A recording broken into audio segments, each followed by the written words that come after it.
P.S. Are you guys getting weird ass weather? Yeah, it's been like super muggy. Which, what? Like, since when do deserts get muggy? yeah, like we had a really, really hot weekend, like an unbelievably hot weekend. And then we had like 2 or 3 days of just shit rain, cloudy. And now today it's fucking hot again.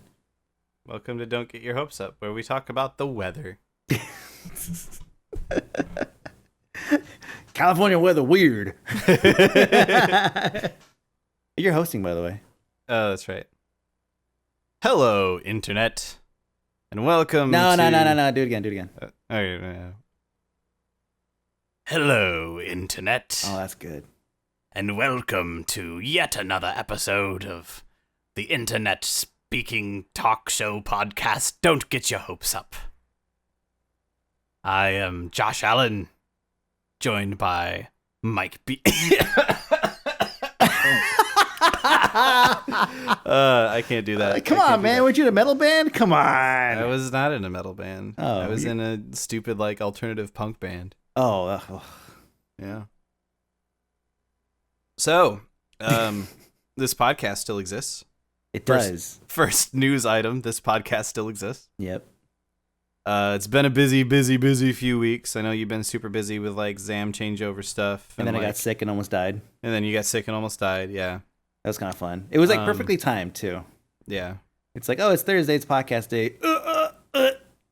Yeah. And then I died. And then I came back. Yeah.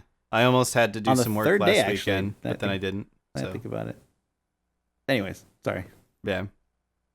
Yeah, I was just saying I almost had to do some work last weekend, but then I didn't. So I basically almost died too. Oh, that's... Yeah. What? So basically, it sounds like our weekends were pretty even. Yes, exactly. Well, since we didn't do a show last week, I feel that I missed out on an opportunity to go Fallout. Fallout. Oh man. Fallout. I'm so excited for another Fallout. Sunday, right? Isn't that Sunday? I believe Bethesda's whole things will be happening Sunday night, E3. Yeah, something like that. We're gonna talk about the game a lot more, but they did show the trailer last week. Which, by the way, ladies, if you ever really want to get me going, do your best to sound like Ron Perlman and say war never changes. And that's pretty much the biggest aphrodisiac that is known to humans. Yes, ladies. Please do that voice for more. Ladies, do your best to sound like Ron Perlman. It really gets them going. That's what nerds like me find attractive. Oh, man.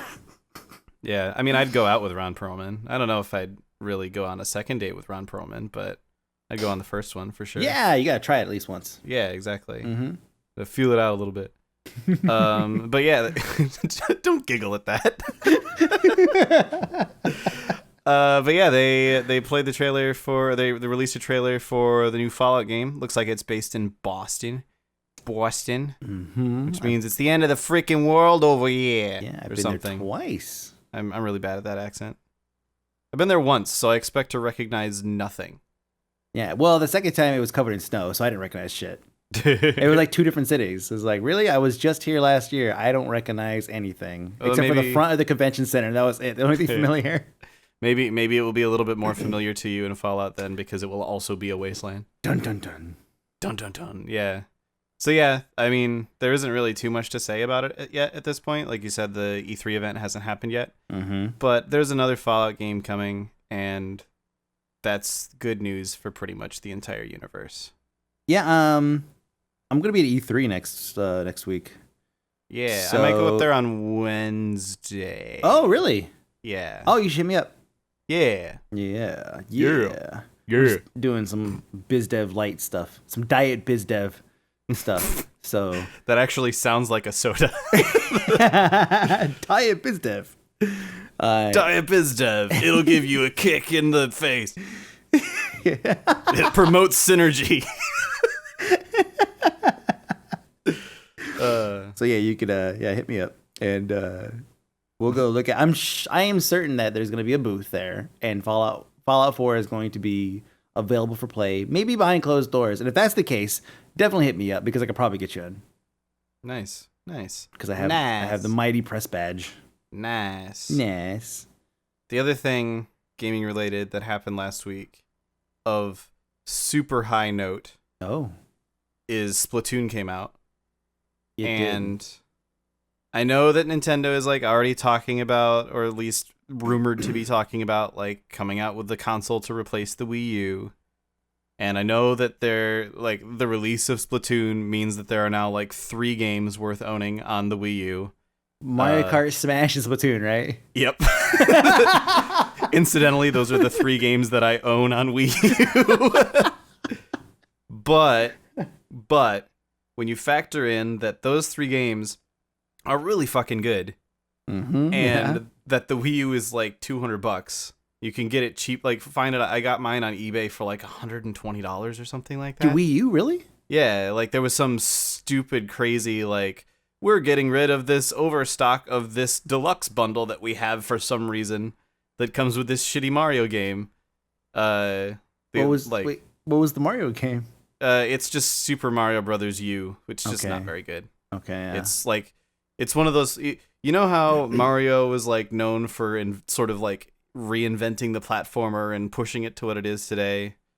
This is what platformers were like before Mario. It's like super floaty and shitty and gross. I hate it. Wait, there were platforms before Mario? Yeah, probably. I don't know. Because all the platforms before Mario that I played had Mario in them. It just wasn't Mario Brothers. Yeah, that's true. I guess there was like, this was like Pitfall. Oh yeah, Pitfall. I don't know if that was prior to Mario or not. What do you even call Pitfall? You know what Pitfall is? It's just a side scroller, really. It's not even a platformer. Pitfall is an auto runner without the auto part. Right? I mean, it's just a runner. Look at the gameplay. Like, it's totally a game that you'd play on your mobile phone that just would have a fucking jump button, and that's it. Yeah. It's like a freaking basically it's a fart simulator, because in that game, the most entertaining thing to do in Pitfall was to walk up to a log and touch it, and for whatever reason, that made your dude squat down, and it made the game console go It did. Why would he freaking squat, dude? Like that. I feel like that had an impact on my childhood. Like, if I was 7 years old and a log came rolling down the hill right at me, I might have actually kneeled down, thinking that I was gonna go through it. Like, why did they do that? I don't know. Jesus.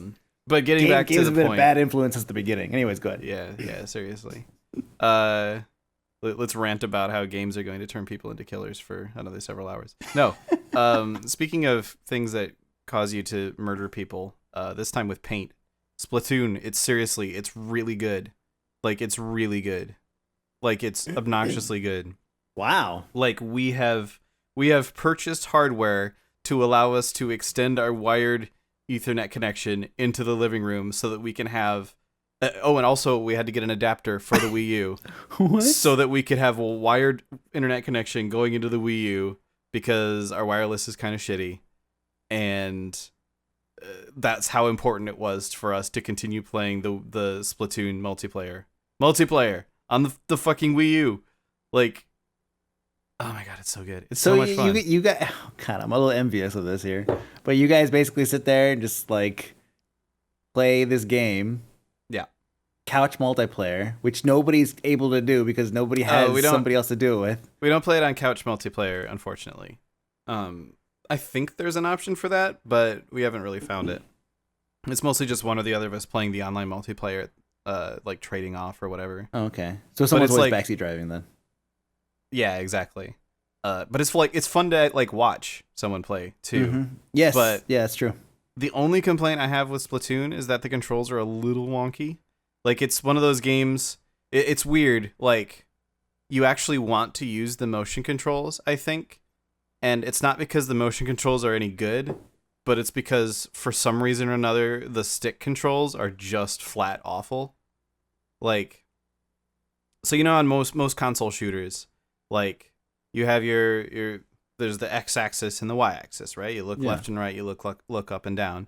And usually the way that it works is the up and down sensitivity, rather the speed at which you look up and down is something like half that of the speed that you look left and right. And the reason for that is just the way games tend to be designed. There isn't a lot of vertical like snap motions that you need to make, but there are a lot of left and right snap motions. There's also less vertical space too. Yeah, exactly. Like games are just not designed to be looking up and down constantly, but you're supposed to be looking left and right constantly.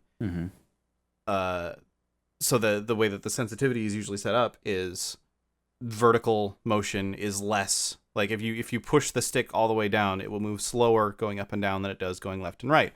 It's not something that a lot of people will really notice, but once you play Splatoon, you will, because that is not the case in Splatoon. It's the same sensitivity both directions. So if you've played a lot of console shooters and you're using the stick controls, you do a lot of suddenly staring at the ceiling and then suddenly staring at the ground and going back and forth like that. So I use the motion controls for the vertical aiming because I find it that way. I'm not like it's actually kind of hard to look up and down then instead of like that makes sense. Going up and down. But still, I feel like it would be first off. So when I was watching a stream, and there was a couple people on Skype, and these guys were getting all geared up, and he was like, "Okay, yeah, we're ready to go. We got like 4 people, whatever." And it's boom, and like these cute little characters and everything, and then it's like dun dun dun dun dun dun, and then boom, they're in the match, and then it's like, "Okay, go," and I'm thinking, "Yeah, headshot, go," and he's like, "Nope," immediately started painting the surf, like painting everything. Yeah. Which I thought was kind of neat because they had to kind of coordinate it. It's like, I'll get this, go get something else. And they had to cover the most amount of space. I'm guessing there's more than one gameplay type. But yeah, so there's the standard gameplay type is cover the most amount of space. Yeah. Getting kills is more of a defensive play than an offensive one in Splatoon. Because the reason that you kill people isn't because you get anything out of it. It's because that then they can't cover as much of your space. Yeah, exactly. It's like you put them in a timeout for like 5 seconds, and that's what's important about killing somebody, because in those 5 seconds you can cover half their base. There's also a mode which is like King of the Hill, where you have to just keep certain sections of the ground covered. So like you cover there will be like 2 zones, and you have to keep both of them covered with your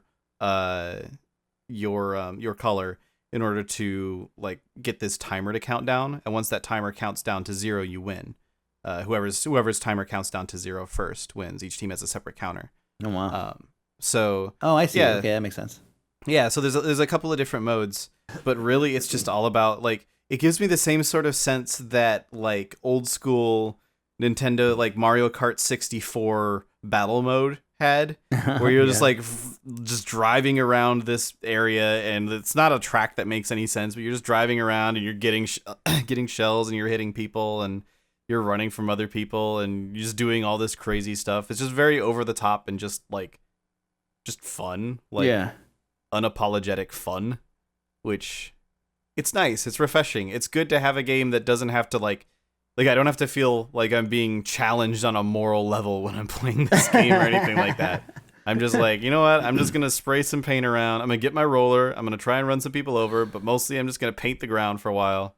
And most importantly, it has like a leveling up / buying new gear mechanic, which just keeps me playing it and keeps me coming back and keeps. And you me, can buy. like, I'm guessing you can buy like different types of nozzles or something, and yeah, you can get different weapons. Like you could get like this weird sniper rifle thing, which I kind of hate, but every once in a while someone uses one and just destroys me with it, and I'm like,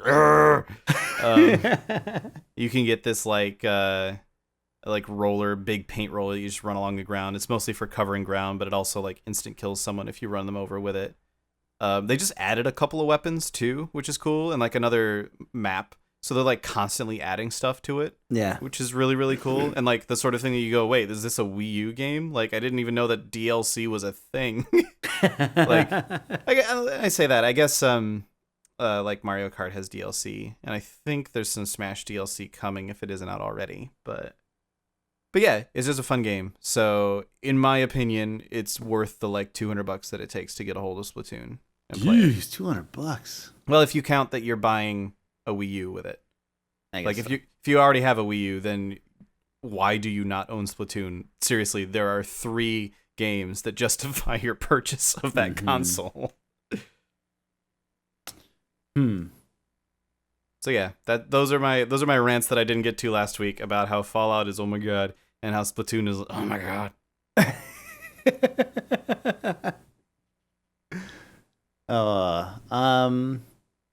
So speaking of oh my god, by which I mean speaking of things that will probably make me shit my pants. By which I mean speaking of things that might make me forget that I'm basically the Oculus Rift is where I'm going with this. There you go. That was good. No, I mean, yeah, I'm glad you gave up. That one kind of fell apart, yeah. I was trying to come up with some sort of like virtual bathroom. Wait, I'm not actually in a bathroom, but why would I ever be playing virtual bathroom? How hilarious would that be, though? Virtual Like, bathroom. you have to sit on an actual toilet so that you can play virtual bathroom and just pretend you're in a nicer bathroom than the one that you're in. Dude, so I watched the first, I think, hour, maybe hour and a half of the Oculus presentation today. Yeah. And a lot of good stuff. But one thing that really threw me off was they did a demonstration of what was the goal here? I think it was like you could have your own private cinema, they said. And they had somebody wearing an Oculus, and when they showed what she was seeing, it was like she was in a room with a TV screen in front of her playing the game that she was playing. And that's pretty much funny. exactly what I was just talking about. Like, pretend you're in a nicer room than the one you're Exactly. in. Yes, exactly. And that we were all like, so there's a bunch of us at ZAM that were watching it. We were like, what was the point of that? Like, what are you trying? Like, and afterward, and it's funny because, and this is to all of you guys, if any of you guys end up, you grow up and you end up conducting or producing an event, a live event, always remember to mic the audience and make sure that mic is hot. Make sure it's on. Because for the first like 30 minutes or so, the audience sounded dead because there was no audio coming from them at all. Yeah. So like, So every after once they in a did while, this, the presenter just pauses for a second, and you're like, okay. yeah, it's like that awkward video where somebody pulled out the laugh track from what's that fucking stupid show? Big Bang Theory. Thank you. Yeah. Someone pulled the laugh track from it, and it makes it super awkward, you know. So yeah. So anyways, a lot of really good stuff coming out of the Oculus camp. Like I think one of the biggest things that grabbed me was, when he's like, oh yeah, here's so and so from Microsoft. I was like, what? Because Microsoft already has their augmented reality system that they demonstrated like several times now. Yeah. And so I thought that was going to be their gig. But it turns out that they also ended up partnering with Oculus / Facebook to make the Oculus essentially the VR system for, or maybe even one of the VR systems for the Xbox One and the PC.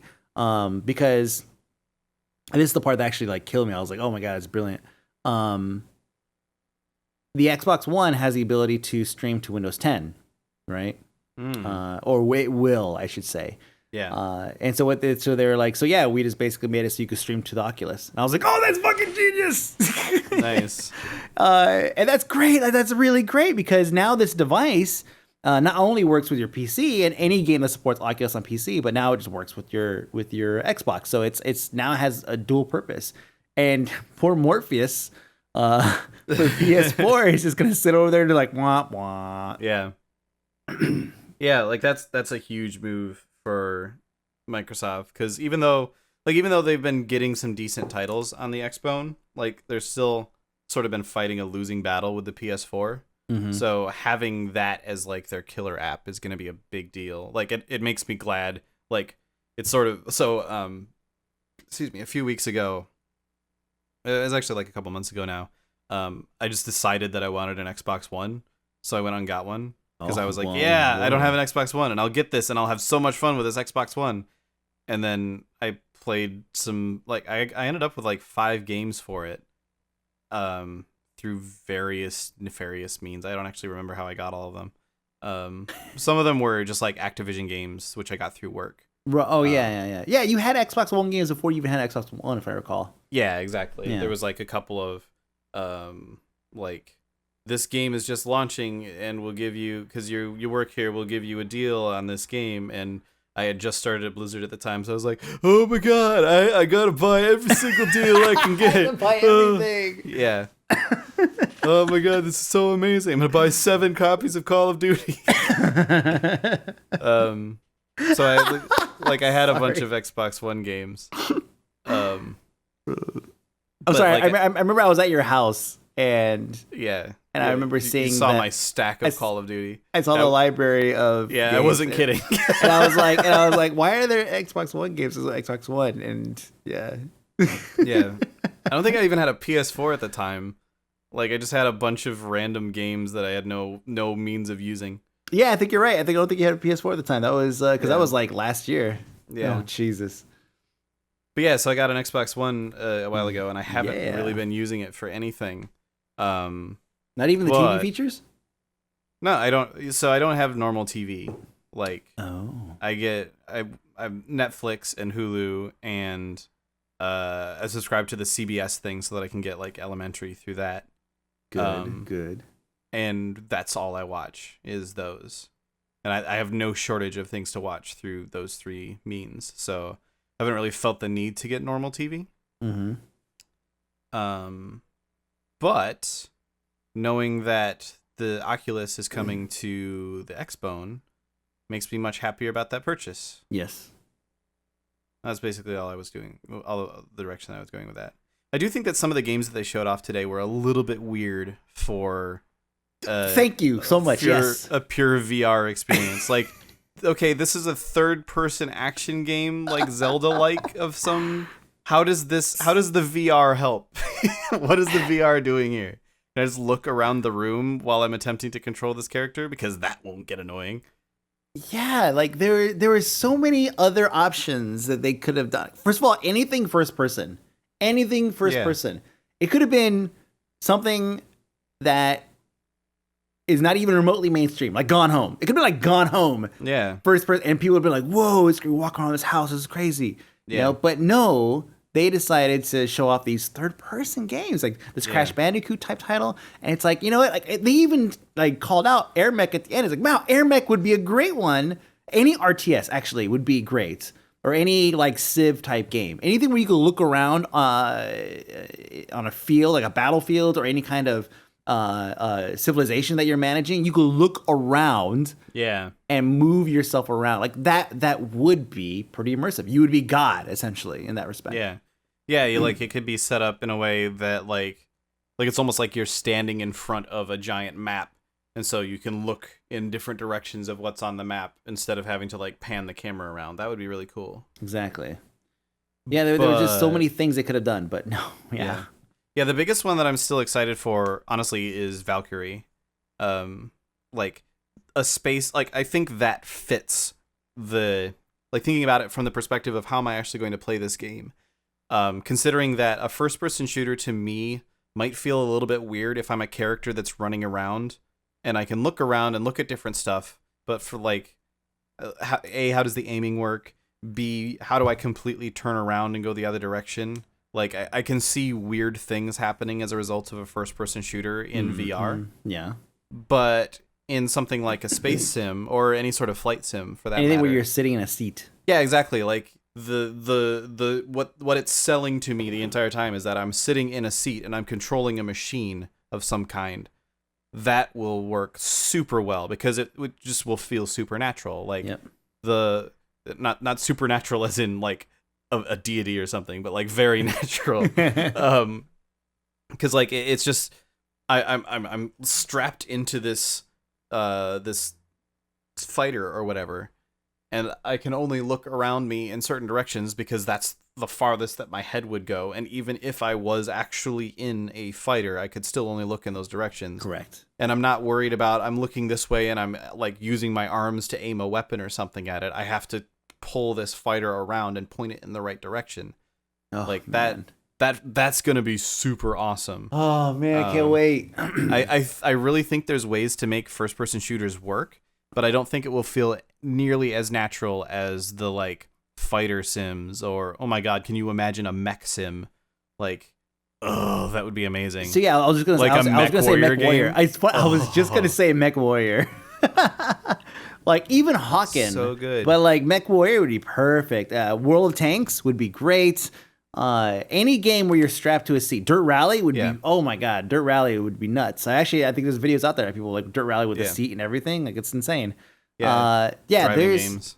There's a lot of games out there that would be very, very compatible with this. Basically anything where the direction you are aiming or moving is not necessarily the direction that you're looking. Yeah. So I played. That is. It may seem irrelevant, but it's not. Back in where was I? I was in Georgia. So 1999. No. Very, very early 2000. I was in Georgia, and I was in a training facility, and we were allowed to go out on the weekends, which may seem like totally remote and foreign to like a lot of people, but yeah, we were allowed to go out and do stuff on base on the weekends, and we and at the local. I can't remember what they called it, but it was basically a get together where all the trainees would go and basically try to find girls to hook up with in the back alleys and such. That was like this party joint. It was like a bar, but there was no drinks because we're all under 21. Anyways, they had Unreal Tournament, UT99 on a VR system, and I got on. I tried it, and it was, and it the way it worked was you were basically in a harness, and you can move like you were in like a rotating spinning harness. So you could basically like almost like a trampoline and like spin, you know. And still be attached to these 4 or 5 point harness on the outside.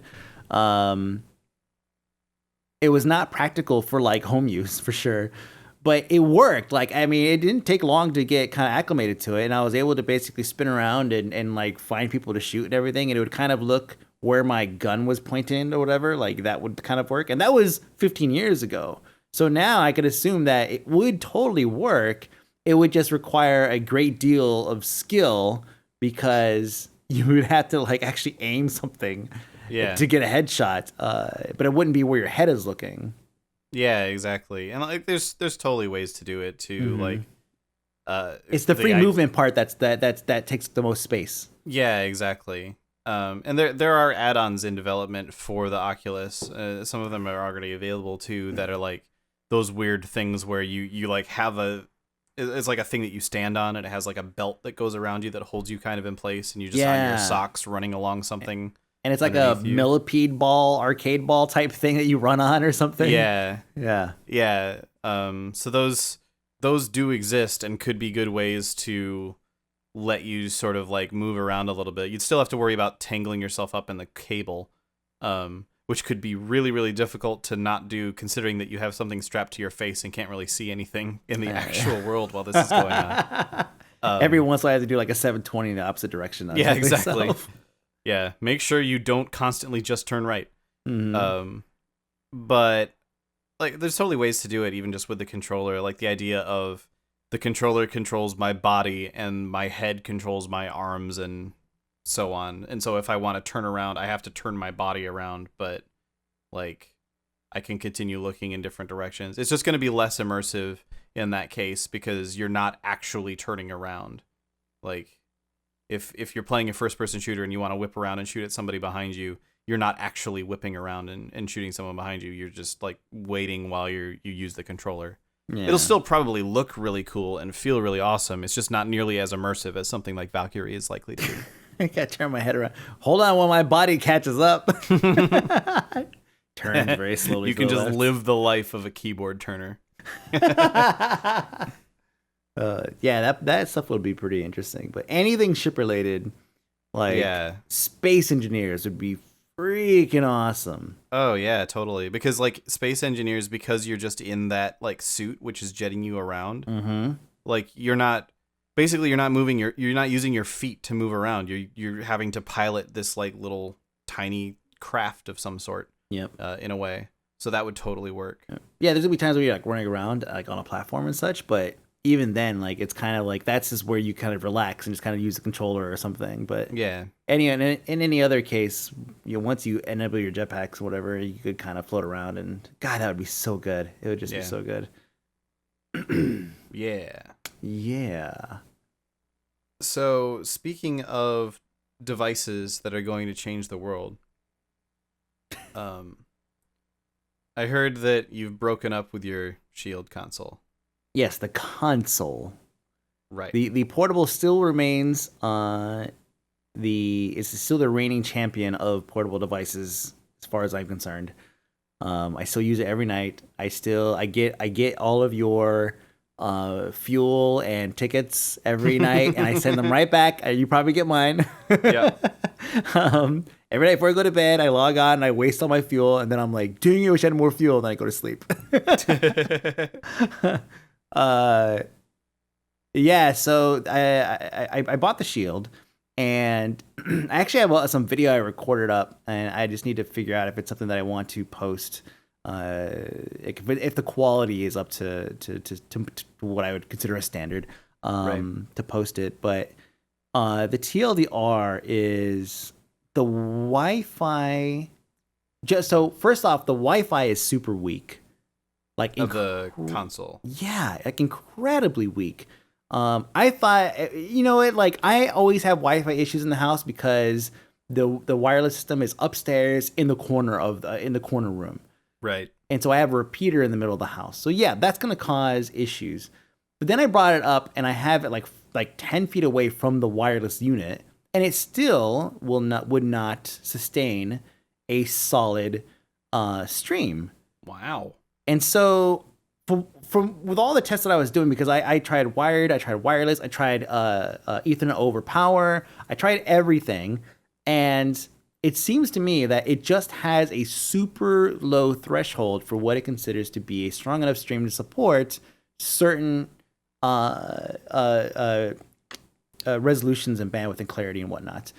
And I for the think, like streaming. yeah, because it's trying to balance, for the streaming. And that's the most important part of this thing. Right. Is the streaming aspect. I mean, you're not going to sit there and play mobile games on this thing. First off, most of them don't work because there's no mapping. You can't map the controller to areas of the screen. So, like, I plugged in my portable, and it has a console mode that you can switch to. And then I synced the controller that came with the console to the portable, and I sat on my couch and I played Trials Frontier. With no issues whatsoever, because it has mapping, like Trials Fusion doesn't support, or Frontier doesn't support the controller on the portable. So you map the buttons to an area of the screen and then it works. But for some reason, the console, they didn't put that in there. Now I understand, it's like I know there's probably a little bit of dev time required in order to like place the buttons and whatnot, but it doesn't take it's not gonna need that much. Well, and like if it's already in existence on the Shield Portable, then like you would assume that some of that could be ported at least. Yes, and it absolutely can. And the reason why is because they do have profiles you could download for games. So like the profile I'm using for Trials Frontier isn't the one that I made. I just downloaded it. It was the most popular one. Right. So they exist. So yeah, the system is trying desperately to maintain a certain millisecond response time, latency response time of like 20 milliseconds or less.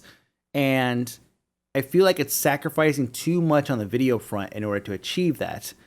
And we could argue all day that it's my network, but when I plug in my laptop with Steam installed and I stream Warframe 1080p 60, no problem. It is not the fault of the wireless system. It's clearly capable of streaming high definition video. Yeah. So I loved the unit. It was sexy.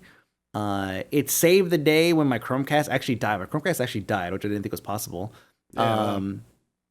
And I think it was because I pushed the entertainment center too close to the wall, and it has a little power thing that sticks out the back of it. And I think I kind of jammed it up, so it was my fault. Right. But anyways, yeah, it died, and so it saved the day. We were able to watch a Game of Thrones on time. It did all this stuff, but the one thing it couldn't do was actually stream games. This seems like kind of the point. Yeah, I know. My again, like my portable was able to stream games wirelessly in the same location as the Shield console. Yeah, I mean, I think that's fairly conclusive that the problem is like maybe exacerbated by your wireless network, but when other things can do it no problem, then you sort of have to start going, okay, this one issue, this one thing is struggling with this wireless setup. Exactly. It's probably not the wireless setup. Yep. Yeah, there's some kind of overhead, or there's something that it for some reason is looking at it and saying, no, it's not good enough, when every other device is saying, yeah, that's perfectly fine, I'll take it. Yeah. So yeah, I returned it. It was $200, and I mean, I could spend $200 on anything else. And I mean, I was disappointed, but you already have a portable. It's like if I didn't have a portable, I would probably stick with it and find a way to stabilize the network, like run a cable from the living room all the way up to my router. Yeah. I don't know what I would do, but no, the portable does everything else just fine. So it ended up being redundant. So I made $200, kind of. Hooray. That's my review of the Shield. Well, I have also made a purchase recently. I picked up a PS Vita. How much was that? That was $200. Yeah, so you could get a PS Vita. The thing about the PS Vita, and the reason that I'm kind of like in retrospect kind of wishing I'd held off a week, is that there's speculation that they're going to announce the next, like the successor to the PS Vita at E3. So I'm really hoping that doesn't happen. Although I did get it from Best Buy, so if they do 30-day receipt. Yeah, exactly. Like I'll just take it back and be like, "Oh, sorry, actually I decided I don't want this." Just tell them. They're like 16 years old. They don't give a shit. Yeah. Yeah, they announced a new one. Nobody wants the old one anymore. Yeah, exactly. I mean, it's if there's still all the way that I remember, there's a 30-day like no questions asked money back guarantee. So like I just be like, I don't want it. Take it. Done. Yeah. Yeah, but no, I've actually really, really enjoyed the PS Vita. It helps that I've had PS Plus for a while, so I already have a bunch of games for the Vita that I've just been able to claim for free through PS Plus. Mm-hmm. But like it came with Borderlands, and Borderlands plays pretty well. And I was also able to try it out with the streaming because it does the PS4 remote play. And I was actually able to play some like a decent amount of Witcher through it, which was pretty good. The issue that I have with the PS Vita for the remote play especially is that the controls are kind of janky. Like there's no R2 button, no L2 or R2 button on the PS Vita. Like it just has the two shoulder buttons, which for whatever reason, even though in every single game known to mankind, L2 and R2 are the more important buttons. Yeah. Oh yeah. For some reason they decided that how do I go buttons, in this game? Yeah, exactly. For some reason they decided that in the PS Vita, in the remote play, the two shoulder buttons are L1 and R1. And in order to do L2 and R2, you have to like tap a certain because the back of the screen, the back of the thing is a touch screen, so you have to like tap a certain like tiny square on the back. So like if I wanted to try to play like a racing game through remote play, I would have to be like holding it with my finger in the. Ironically, it actually then I'm just trying to make the hand as I'm saying this, I'm making the hand motion that would involve me being able to do that, and I'm literally just giving you the finger at this moment in time because it just involves sticking out your middle finger and tapping a certain section on the back of the screen, and you use your middle finger because your first finger is not long enough course And not. also it's usually on the shoulder button On anyway. the L1, L2, or R2, R1. Sorry. Yeah, L1, R1. So it's super weird. Like in Witcher, for example, like L2 is how you use your Witcher sense, which is important. You need to be able to walk around and do that, and it's just kind of awkward trying to do that while you're having to tap a certain section of the back of the screen. And then casting spells is on R2, and that's super important in Witcher that you need to be able to do that like on command instantly. Yeah. So it's kind of awkward, but I've gotten mostly used to it. And like once you get a feel for the problem is just that there's no real good indicator on the back where that point actually is. Yeah, so it's supposed to be like this like dynamic and fluid experience on the back of it, where it's like, oh yeah, you get it's this whole touchscreen type setup. Yeah, and in reality, every game just uses like left side, right side, and that's it. Like even Borderlands, it's like so the left trigger is to aim and the right trigger is to fire. Fortunately, because that's not through remote play. That's just playing natively on the Vita. Man. But like the back left is run and the back right is throw a grenade. Or no, excuse me, the back right is melee. And then front left, like, because the main screen is also a touchpad. Front left is use your ultimate, and front right is throw a grenade. And it's just like, okay, this console just needed like 2 more buttons. Like, I get that they wanted to make it super slim, but it really needed like 2 more buttons. Like, they could have even been on the face. Like, that would have been a little bit better than this weird, like, touch in the right spot. What I have heard people doing actually is they've gotten like the Steel Series, like sticky things you can get that are supposed to be used for like tablet gaming. Yeah. Oh yeah. They basically, it's a little suction cup thing that you stick onto ideally on like an iPad screen or something, and then it gives you a button that you can push down that actuates the screen. So I've heard of people actually getting those and sticking them to the backs of their PS Vitas so that they have a button back there they can push instead of just hoping that they tap in the right spot. Mm-hmm. And I may actually end up doing that. I'm probably going to hold off and find out if they announce a new Vita at E3 this week, or next week.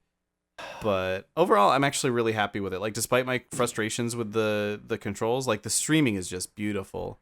Like, one really nice thing about it is that if you're in the same room as your PS4, or you're at least close enough to your PS4, you can stream directly to it. You don't have to go through a Wi-Fi network. So that's really nice. But also, like, I dropped something. Hang on. Oh gosh. For whatever reason, I really had to pick up this twist tie that I've been flipping around in my hand this entire time and dropped on the floor. I would have done the same thing. Good. But I actually, like, my internet connection at home is solid enough, and the like guest Wi-Fi at work is solid enough that I was actually able to play Witcher like on my lunch break the other day, and it's actually pretty playable. Like, you wouldn't want to try and play like a Twitch platformer or anything. Like, right. nothing that's going to require like down to the sub 10 millisecond reaction times. Yeah. But for playing Witcher, where it's at least a little bit tactical in the combat, it's actually totally fine. And it's like looks super clear. It looks great. Like, I've been really happy with it. If they do announce another one at E3, I'm going to return it so that I can buy the new one. But still, I'm pretty pleased. And it also has this game that I got. Actually, I guess it doesn't come with it, but I had it for free through PS Plus, called Counter Spy, which is really fun. So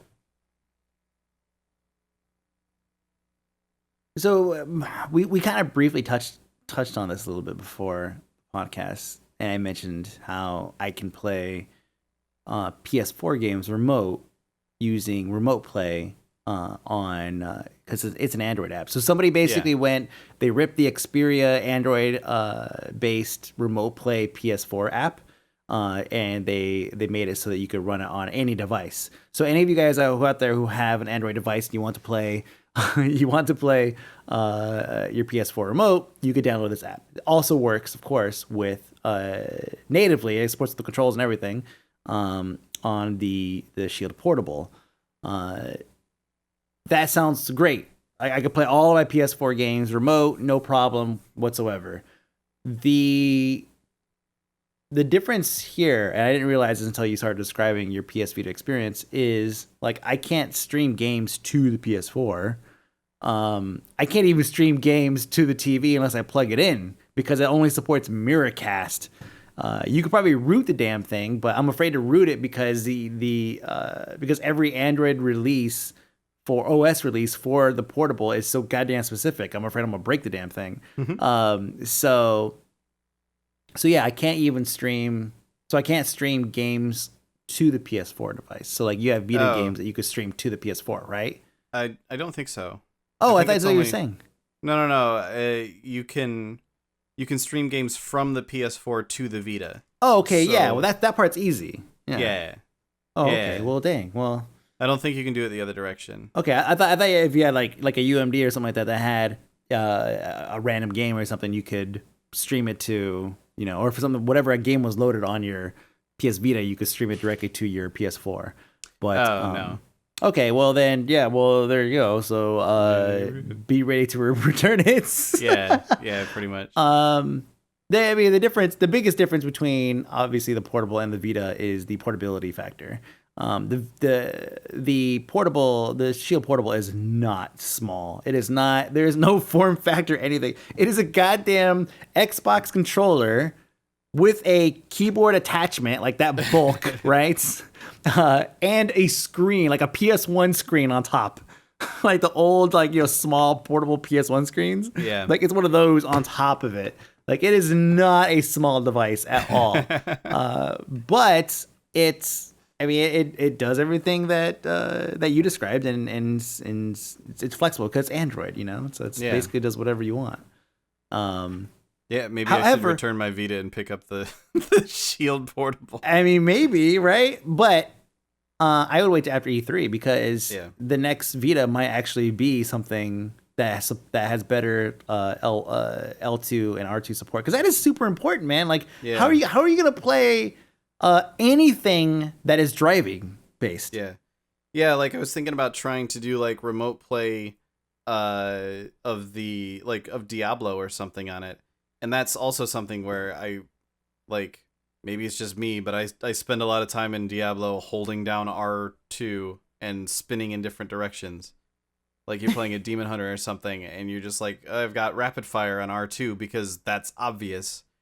And then you try to play it through remote play. Now, they do have a thing where certain games, like Destiny, for example, has this, where it can have a built-in different control setup for remote play. So Destiny, if you try to remote play Destiny, it actually switches the controls so that L1 is aim and L2 or R1 is fire instead of L2 and R2. So that it can work with that directly, and then it moves your ultimate and stuff to the back panel. But still, the back panel touchpad thing is just I'm not a big fan of the back panel touchpad. Yeah. I can work with it, but overall I'm not a huge fan of it. I'm kind of hoping that they do announce something new at E3 that resolves it. If whatever they announce at E3, assuming that even happens, it's just sort of a rumor that I've heard that I don't know if there's any truth to it. But if they do announce something at E3 and it doesn't, there you go, and we've got the back panel back again, I'm just gonna be like, whatever, I'll keep my Vita. That's fine. Yeah, exactly. I played a lot of games on the Vita, mostly at conventions because I don't own one. But I played a dungeon, a side-scroller dungeon crawler that was kind of like Golden Axe, but had this character, the iconic character they had on all the billboards and everything was this sorceress with huge boobs, really, really, really obnoxiously large breasts. You don't know what game I'm talking about? No. Okay, so someone in the comments will. But I played that, and that actually played really well. It was just basically like a Golden Axe or any kind of beat 'em up dungeon, Double Dragon style, Turtles in Time, whatever you want to call it, type brawler. So it played really well. I played Rogue Legacy. These aren't state of the art crazy games or anything, but they all work. They all seem to work pretty good. So it's a good device, and the screen is really nice. But yeah. Yeah, I'm down with the portable, bro.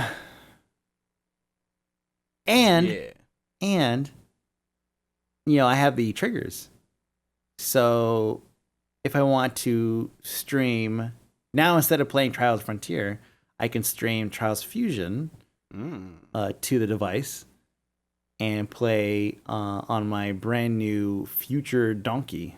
Yeah. Donkey 3000. Yeah. The Donkey coming to Trials Fusion is like that, combined with knowing that they've added multiplayer, like proper multiplayer back into the game, has renewed my interest in Trials Fusion. Yeah, right? It's so Like true. I hadn't realized that they actually added proper multiplayer. The last time that I played it, you could do like split screen, like same console multiplayer, but if you wanted to play online, it was like just there. It was actually kind of like the bunker in Trials Frontier, where it was like you just race and you race against other people's times, and you're not actually playing against them. They're not actually there at the time. Has that changed? Is it more like the Trials Gold sort of multiplayer at this point? I haven't done the multiplayer. Oh, okay. I haven't done the multiplayer. I literally just played with the Donkey. I fired it up today, and I was like, and it loaded, and song comes on. It's all welcome to the future. I hate that song so much. By the way, I miss the stupid rap from Trials Evolution. I like Trials. I like something. I don't know. Do not try to ride on the back of my motorcycle.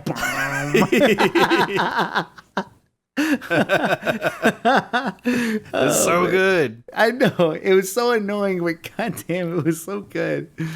But so, anyways, yeah, I jump in and I was like, man, I didn't play this game at all, and I got in. It's like campaign, like a single player, whatever. 89% completion. I was like, oh, I guess I did play this game a lot, a lot more than I thought I did.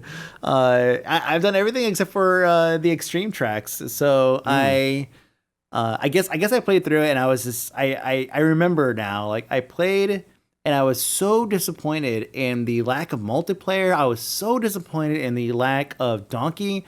Like, I mean, I burned right through all the content all the way up to the extreme tracks, and I was like, man, fuck this. Like, because it's like, that's the thing. It's like anybody can play with these normal bikes that you're supposed to use to pass these tracks.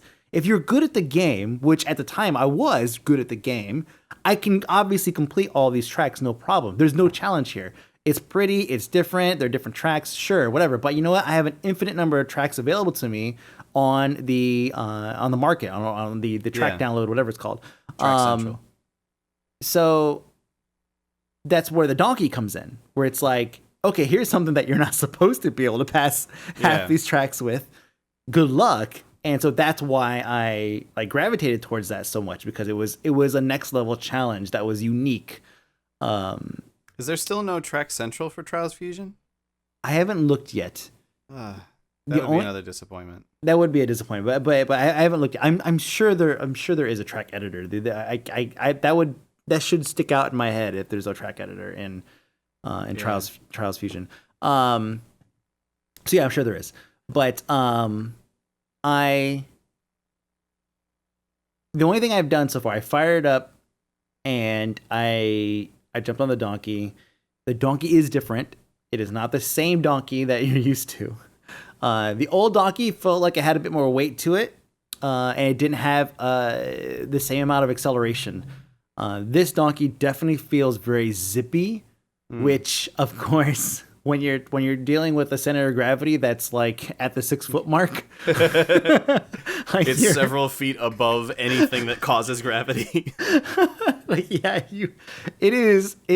You're definitely more prone to flipping this thing from a standstill. There is just by the way, I googled it. There is a Track Central for Trials Fusion. Okay, so. I figured there was. Again, the only thing I've done, I mean, I haven't touched that game since it launched. I basically went in, I burned through the single player stuff, and I was just upset. I went cried in the corner for a year. Now I'm back. From outer space.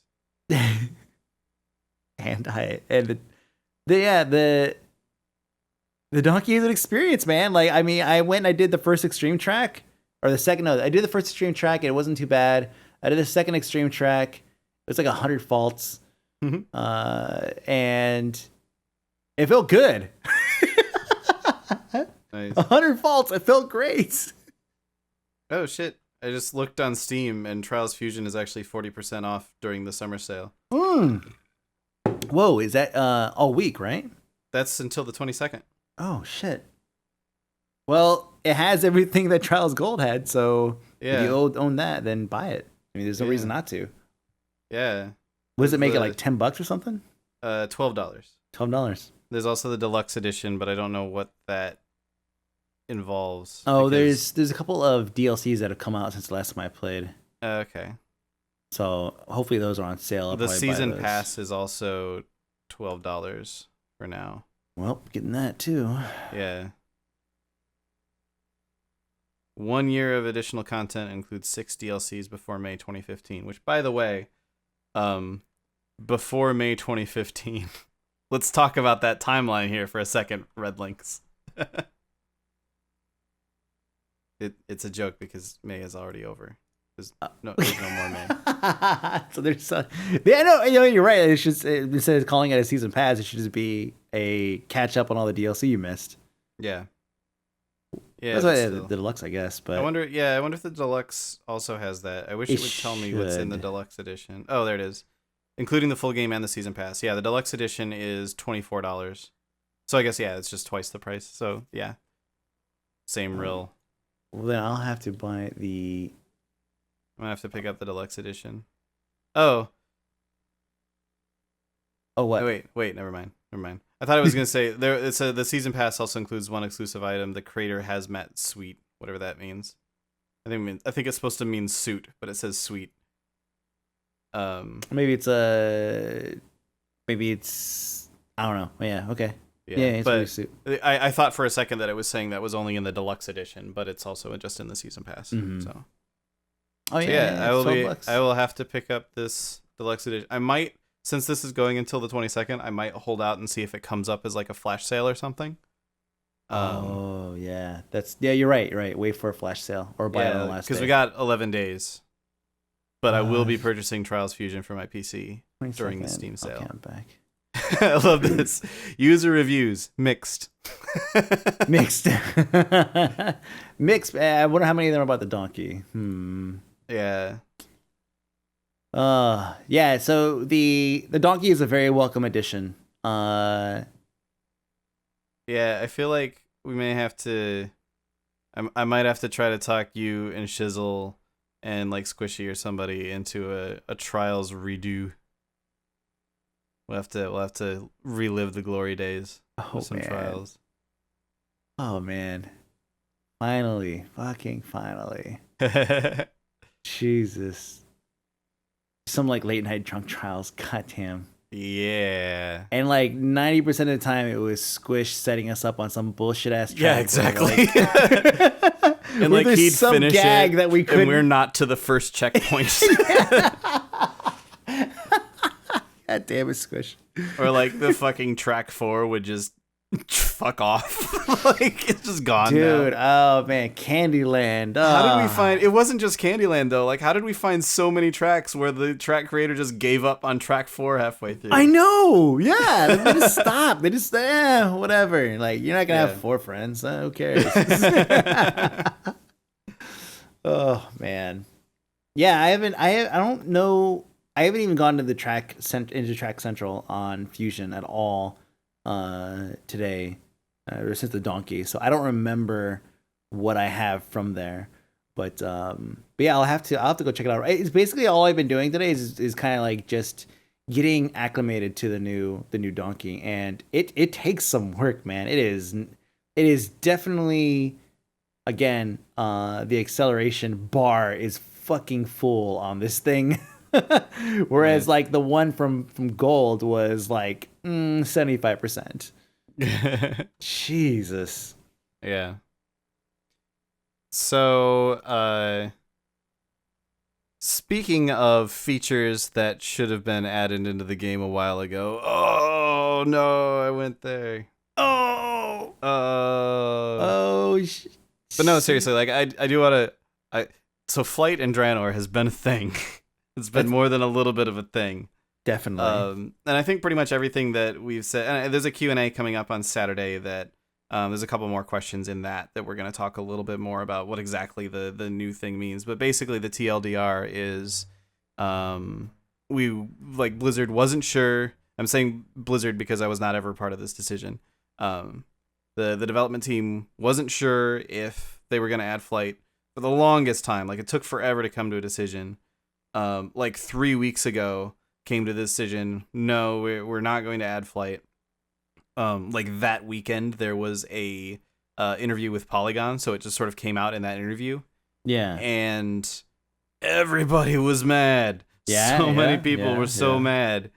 And then really, obviously, because we really do pay attention to that sort of thing, people are like, we got it, what, shit, we've done it wrong, we did it bad. And so, it's actually pretty cool the way that it worked out, because there were very, very real and legit reasons that the development team didn't want to add flying into Draenor. Mm-hmm. A lot of which just has to do with the way that the world has been built and the way that the questing has been designed. There's concerns that, okay, if you have flying, that trivializes a lot of this content, and we don't want it to be trivialized. We want it to be an enjoyable, not only that, but flying legit experience. Flying would dictate that content should be made to support that too. So it's exactly. You can't just slap it in there, otherwise you'd be slapping on a feature for no reason. Yeah, exactly. But obviously people really want flying. It's a feature that's been in the game for a long time. So they were able to come up with this sort of compromise of okay, you do this achievement that requires you to have done a majority of the content in Warlords of Draenor, and then you get flying. And not only do you get flying for that character, but it unlocks it for all characters on your account, so that then you can go and do all that content with the flying, and it'll be somewhat trivialized at that point, but that's fine on your alts. So that's a pretty cool end result that we got to. I think it makes a lot of sense. Yeah. I think it makes a lot of sense. It lets the designers sort of preserve their original ideas for how the content should be experienced, at least the first time around that you go through it. But it also lets you have flying, lets you earn flying. And hey, it lets you earn flying in a way that's a little bit more interesting than I went to a vendor and bought a book for 5,000 gold. Yeah, that's a really good point. Cool. Yeah, it's a little bit more interesting. So that's super cool. That wasn't really what I wanted to talk about, though. What I wanted to talk about, because I think it's really interesting the way that it works out, and it's something that maybe a lot of people who haven't sort of been on the other side of the curtain would really be aware of, is all of the weird timings and stuff that came out of this, specifically in regards to the live Q&A that we're doing on Saturday. So we had originally scheduled that for last Saturday, for the 6th.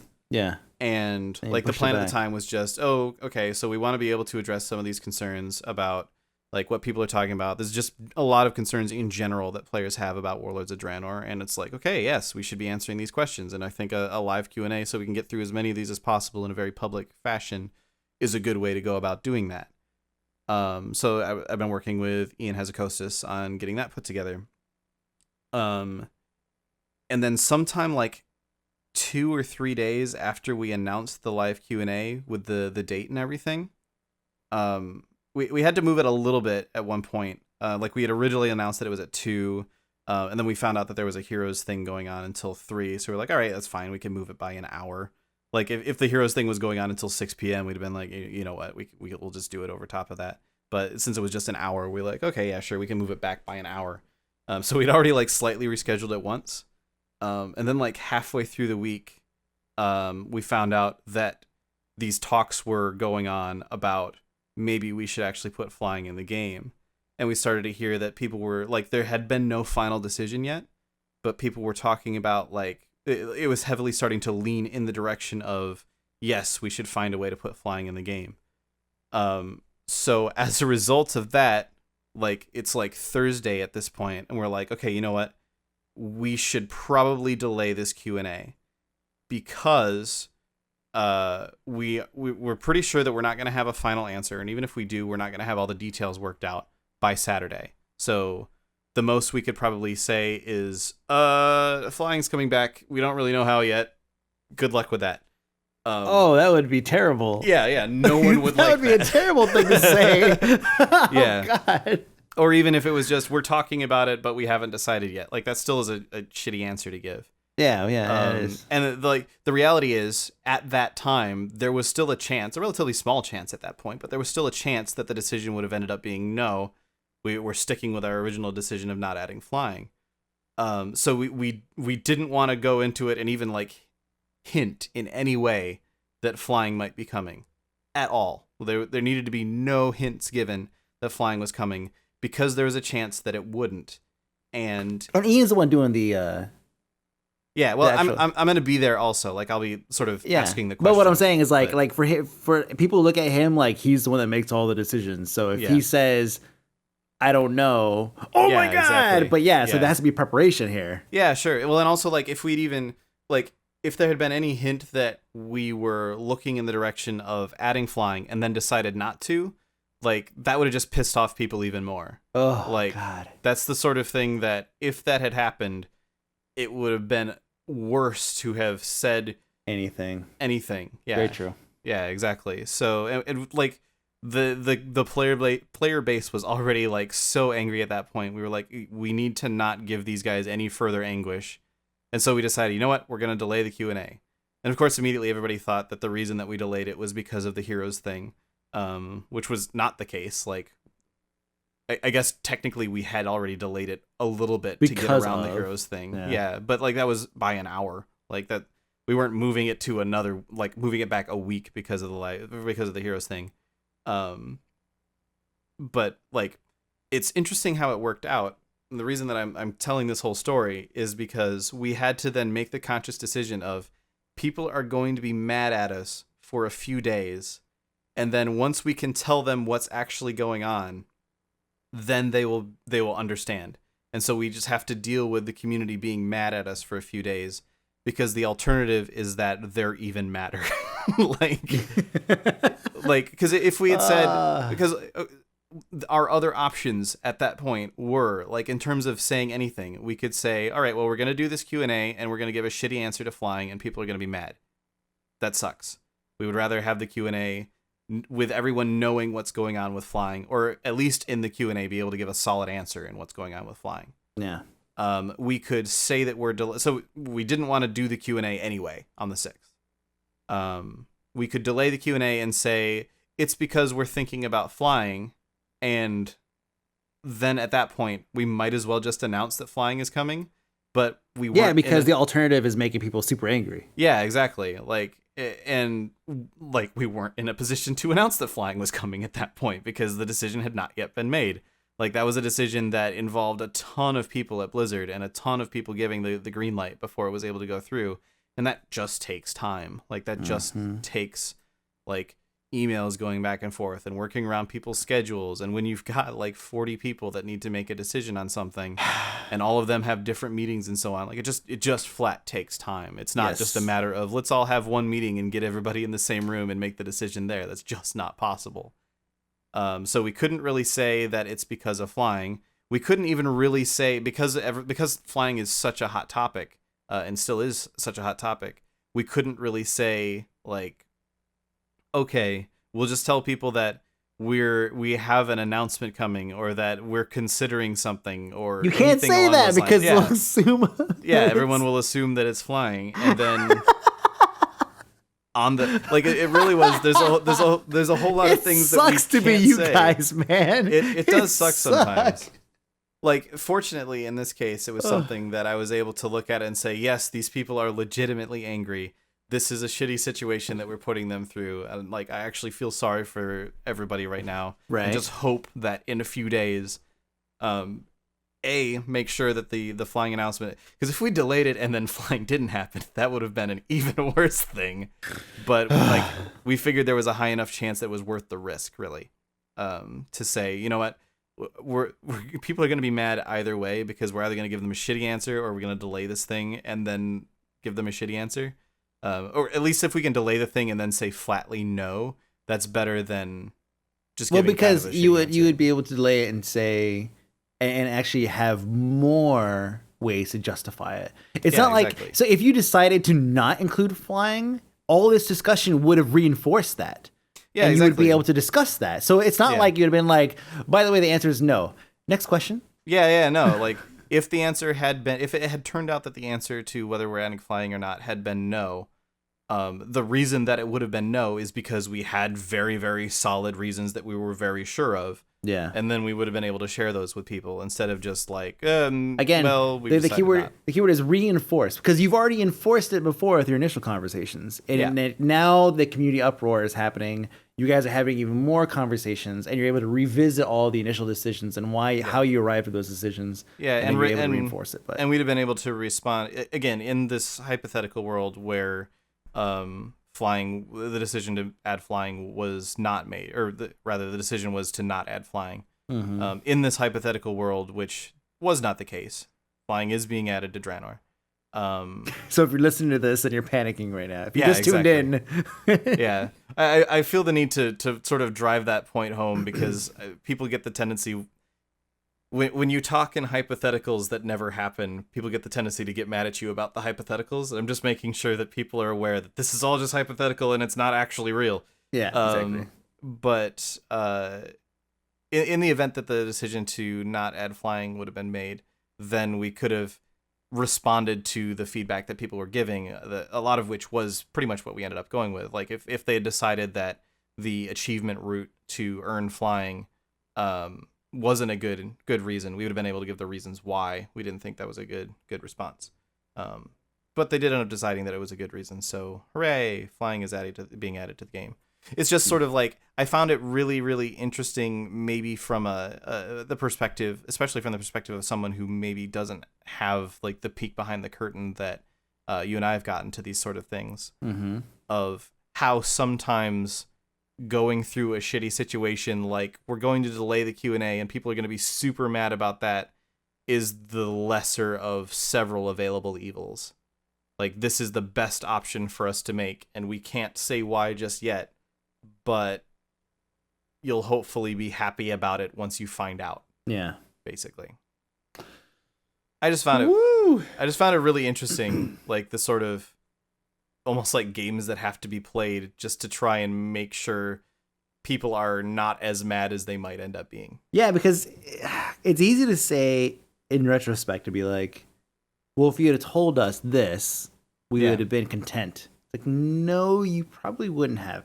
It's a person has their shit together, but people are panicky and unpredictable or whatever. Yeah, like whatever that saying is. Like, that's very true. Like, yeah, you know what? If I would have hit up Fellwing on Twitter and been like, hey, dude, so this is what they're doing. This is why. So just, we'll wait. He'd have been like, okay, cool. Yeah. But that does not happen when you broadcast it, or when it gets uploaded to hell on Reddit and somehow makes its way up through the fat people hate stuff all the way to the top of Reddit. and here it is. Everybody's like, whoa, what's happening here? Like, that is not communicated very well. It just doesn't work. Yeah, definitely. And like, one point that I try to bring up when I can, like, especially like when I'm streaming and people in my chat room are asking me questions, and I'll say like, oh, I can't answer that question because people might take it the wrong way, or I give a disclaimer for something and say I just don't want people to take this the wrong way. And usually what will happen is someone will say something like, it's okay, Laura, we trust you, we know that you wouldn't blah blah blah blah blah whatever. And I'm like, okay, yeah, that's cool. Like, you might trust, like, I might be able to tell you people in my chat room something and you won't blow it out of proportion. But if just one of you puts that on the, like, copies and pastes that into an MMO champion thread, and then it winds up on the front page, I'm going to get spammed with hate for the next, like, several months because someone took it out of context, or someone was not able to understand what I meant, or someone was just mad about something in the game that they don't like, which happens. Like, it's totally reasonable. Yes. And that sort of colors your perception of things. Like, so... Yeah.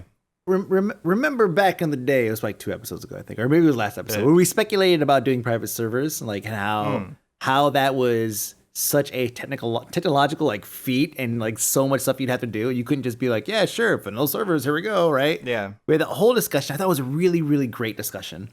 It was just part of the show. We tangented the entire like episode, I think. Yeah.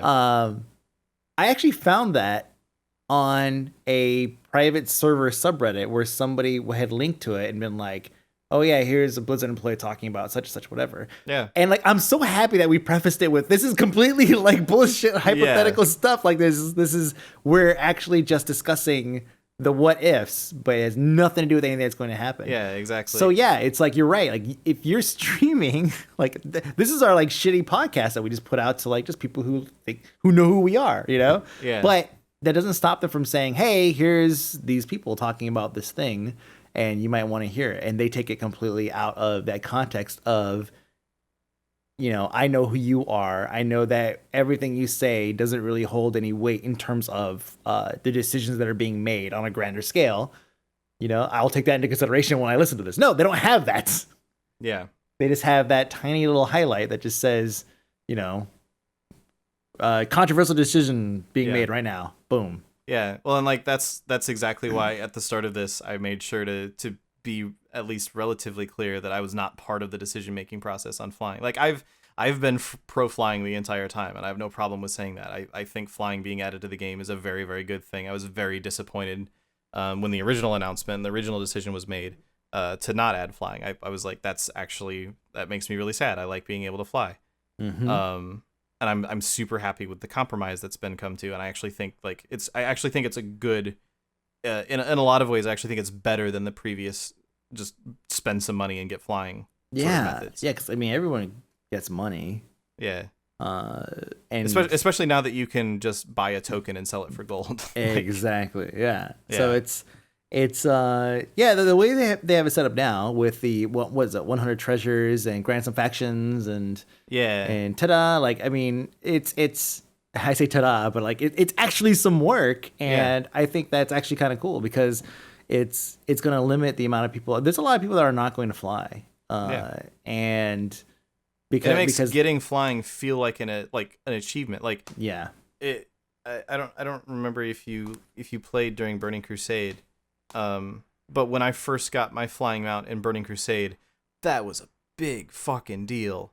I was like, oh my god, I finally got my flying mount. This is so awesome. I've been working so hard. It cost a lot of money too. It cost a lot of gold for the time, yeah. And you get it and you're just like, yes, this is amazing. And you like see other people at level 70 running around on the ground everywhere because they haven't been able to afford their flying mount yet. And it's just like it makes it feel even cooler to finally get that freedom to be able to. And then you finally get epic flying, and you're like, I'm so fast now. I actually think, and plus, like one of the general criticisms of Warlords of Draenor, and this is something that I think Ian is going to talk about in the Q&A on Saturday also, is that people have been saying that there just isn't enough to do out in the world. A lot of it is in garrisons, and they want more things to do out in the world. And hey, if I can actually go out in the world and play the freaking video game and earn something that I care about in the process, I am all for that. Like that is super cool. Yeah.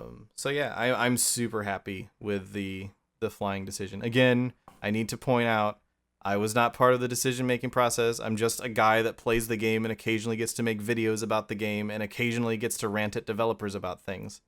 But yeah, I thought it was cool. You sure you're not making these decisions, dude? And you're just don't tell anybody, but I'm also Tom Chilton, and I knew it. I'm also J. Allen Brack, and I am Brian Holinka. Oh my god! Underneath that hair, there's like a rotating face thing, right? It just like it changes to like the Reliquary of Souls from Black Temple. Like you burn through my Ian Hazakostas phase, and then I turn into I don't know, Dave Kosak or something. Yeah. Oh, dude. I have to mention, like, just because, like, I have it up on the screen right now, and I just had to read it out. So Zarheim's response during this whole ordeal was just like, it was so good, and I feel for you guys because, you know, like I know you obviously really well. I feel like I know Zarheim pretty well. I know some of the other community managers pretty well. And it's like, I know that you guys sometimes get isolated and picked apart, like we just discussed, right? Like you guys get picked apart. But his response was just so good. If it wasn't for the fact that I came across his thread like a day late, I would like totally link the list of burn centers on Wikipedia. Like, so this guy like tears apart what he's saying, and he says, "So what you're they're talking about flight, right?" And he says something about flight. It's irrelevant what it is because the guy basically picks it apart, and he says, "So what you're saying is because Pro Flight couldn't change their minds, you gave up progressing the game for the better of, with your development mindset of experiencing the content from the ground floor. Pro Flight destroyed this game going forward. Got it. Thanks." Like he's basically just completely like filling in his own perspective. Yeah. On this whole thing, which happens a lot. You say something and then somebody reads into it, right? That's like everything on Twitter, actually. And then Zarian's response was, "For years now, I found it to be such a strange honor to be followed around the internet by expert interpreters who take plain words in English and replace them with other, more loaded words in English. Whenever I read a reply for me that starts with, 'So what you're saying is,' and I've read so many, my first thought is, what I'm saying is what I'm saying. Otherwise, I would have said something else." That was just so good. Yeah. And it's so perfect, and it fits everything that you guys do. Anything that like a lot of people do, like that you say like in a public forum, like, oh man. Yeah. This whole being a bit of I kind of sidelined this whole event. Like I work with Perk on Wowhead, and I'm present during the conversations that happen when these things come down. Like I see it, and I know that this was something that had a huge impact on everybody. And so to kind of see all the different facets of it, it's just like, holy crap, man! Like what a huge thing. I seem to recall though that people like the general consensus was that flying killed some element, like I think the community element of WoW, like expansions ago. The big complaint has been for World PvP because that's true. Yeah, as a PvPer, yeah, that would make sense why that stuck out to me. And there have been like some ways to try to work around that. I still think it's a problem for people that want to participate in World PvP. I don't know that the answer is don't give the much larger portion of the player base that wants flying, so that the much smaller portion of the player base that wants to essentially be able to gank people can do that. Well, I think that like things like the that shell that you can throw that dismounts people are the sorts of things that should be considered for that sort of thing, because it is good on a PvP server, especially, to feel like the world is dangerous. And feel like you're going out somewhere and, I could actually die. I could actually be killed. I think that's honestly less important in World of Warcraft because there's no death penalties, really. Like, there's a corpse run, whatever. If you get super camped, then it can take you longer to respawn. But it's not like something like an old school. I'll actually use a more recent example. It's not something like DayZ where you die and you actually lose all your stuff. Yeah. So like the world in DayZ feels super dangerous, because you could get shot and lose all your stuff anytime. Exactly. Yeah. Even if you do manage to get a hold of like a helicopter or something and you're flying around in the air, like someone could shoot up your helicopter and then you die, or they could get a lucky snipe on you through the window or something. These are things that have happened to me multiple times. I was gonna say, yep. I think getting that sort of feeling of the world is dangerous in WoW is a little bit more difficult. That said, I think there's ways to do it.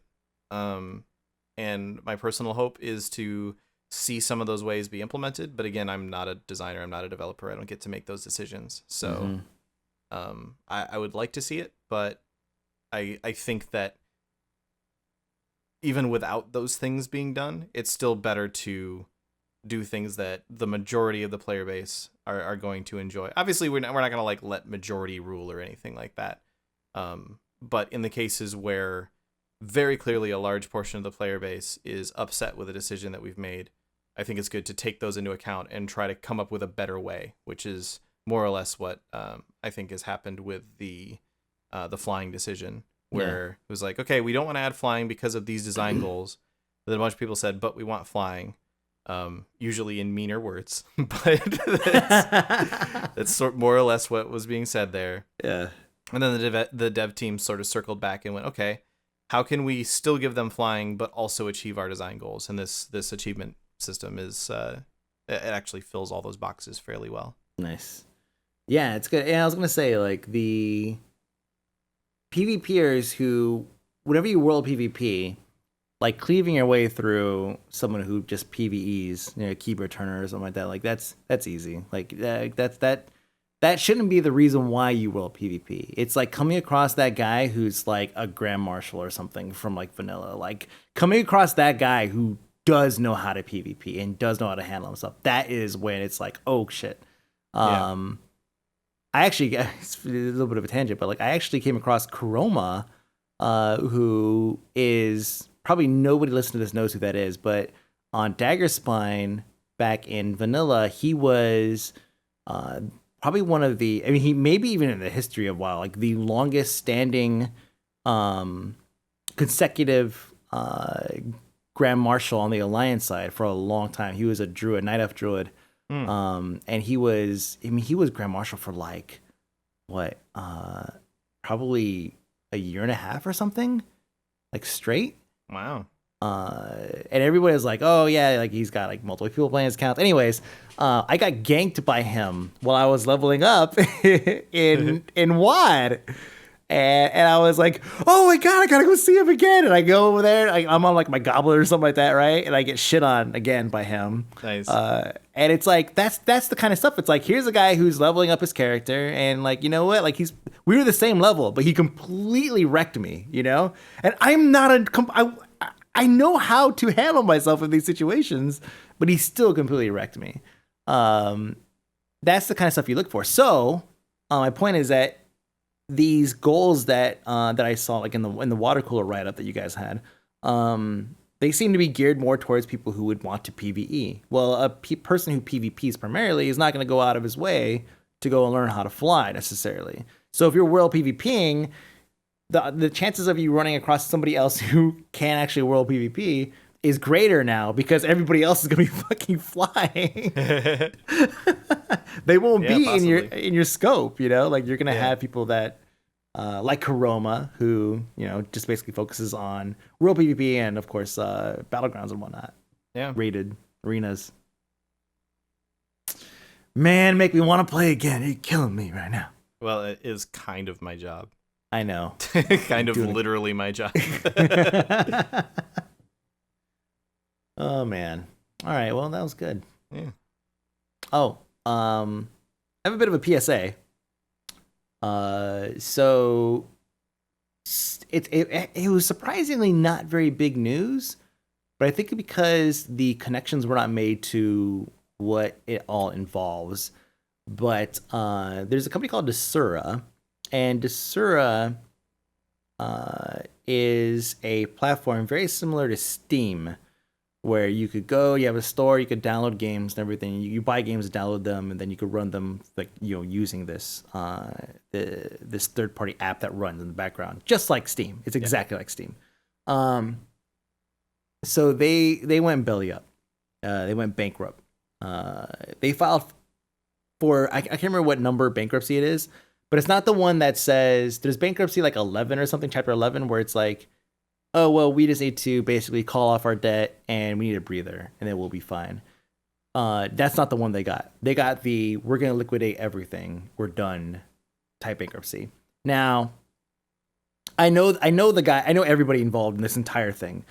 And it's super unfortunate. Like, I know the guys at Linden Labs who sold it, who sold Desura and Indie Royale.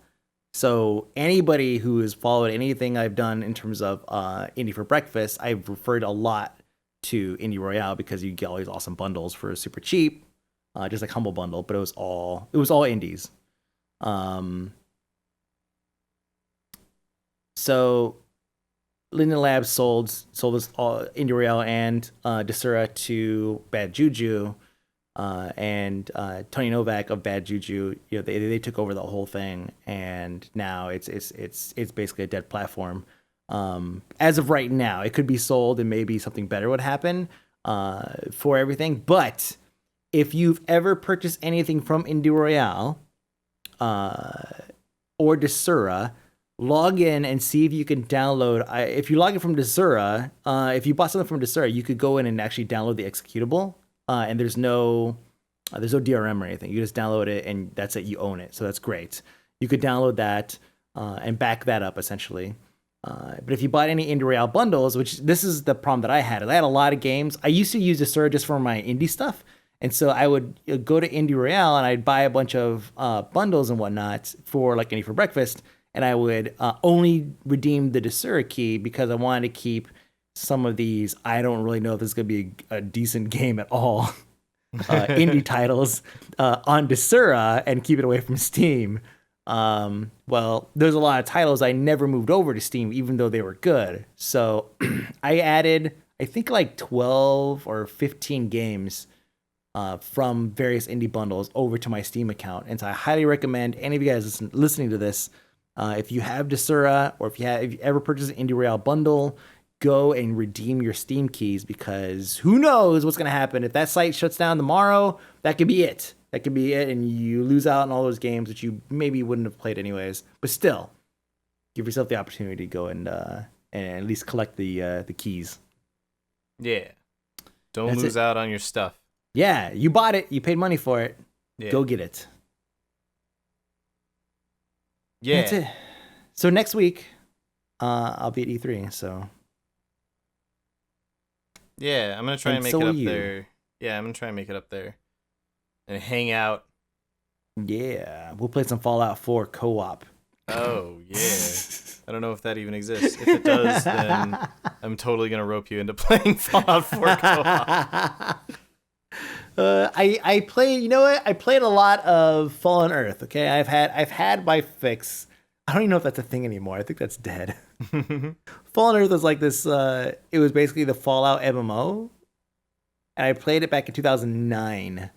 So it's definitely old.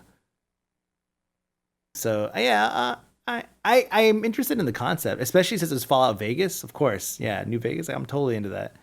So yeah, I'll have to jump in and actually try it. It was never a game that grabbed me initially. Oh man, yeah, you have been missing out. It's some of the best, especially New Vegas. New Vegas is so good. You got to play that. You got to play that, bro. I actually own that, and it's installed, and I've launched it, which means I've played a little bit of it. So Well, I will jump playing in. it. Yes, I will continue playing it. Everyone's like freaking out. I'm like, oh, that's cool. So good though. All right, I've been out of beer for a while. I need to get another beer. Oh, that sucks. Yeah. All right, well, go get another beer, Yeah. and I guess I'll see you next week. Yeah. Yeah. We should probably say now that a podcast next week is going to be difficult, seeing as how E3. Yes, exactly. But the one following that should be pretty interesting. Yeah, definitely. It'll be all the news you've already heard before. Yeah.